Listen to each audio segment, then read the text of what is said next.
পশ্চিমবাংলার মানুষ সেই পশ্চিমবাংলার নতুন রূপে ভারতীয় জনতা পার্টির পক্ষে থাকুন। জেলা পরিষদের ঔরঙ্গজেব যেভাবে সনাতনীদের বিরুদ্ধে করছেন, এটা অত্যন্ত লজ্জানীয়।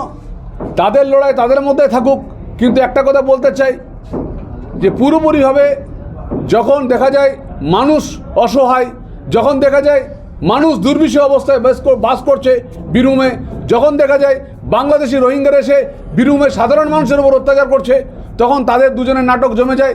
আমরা সেই নাটক দেখতে অভ্যস্ত নই, আমরা সেই নাটক দেখতে চাই না। আমি শুধু বলবো বীরভূমের মানুষের কাছে অনুরোধ রইল, বীরভূম যাতে আবার বীররা ফিরে আসেন ও বীরভূম যেন শান্তি এবং বিরাজ করে। বীরভূমে যা খনিজ পদার্থ আছে, সেই খনিজ পদার্থের জন্য বীরভূমের যে সমস্ত ছেলেমেয়েরা আজকে যারা বাইরে কাজ করতে যাচ্ছেন, তারা সব বাড়ি ফিরে আসুক। এখান থেকে যেভাবে প্রতিটি ব্লক থেকে 20,000 30,000 করে যুবক যুবতীরা বাইরে কাজ করতে যাচ্ছে, তারা সবাই ঘরে ফিরে আসুক।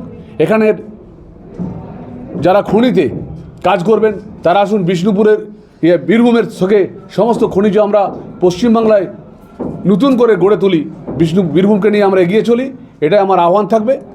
আর আবার বীরভূম তার মর্যাদা ফিরে পাক।